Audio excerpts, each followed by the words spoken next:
Greeting pag-isa Passing of Recovery of David Randall Paul.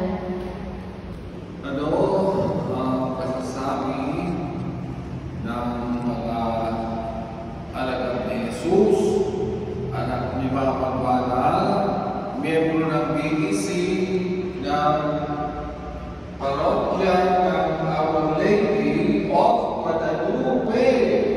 Buhay na buhay para kay Kristo!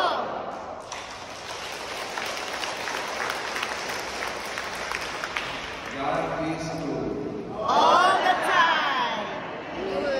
You and me. Maraming salamat sa inyong lahat sa pagsisimba ninyo ngayong umaga. Maraming salamat din po, Father Paul. Sumayin ang Panginoon. At sumayin niyo rin. Lahat ating mga mahal sa buhay, pagpalain mo ang mga kapangyarihan ng pagpapahal ng Diyos sa bata Ama, Anak, at Espiritu Santo. Amen. Tapos sa pagdiriwang ng pananamisa, umayon tayo ng pabayan. Salamat sa Diyos.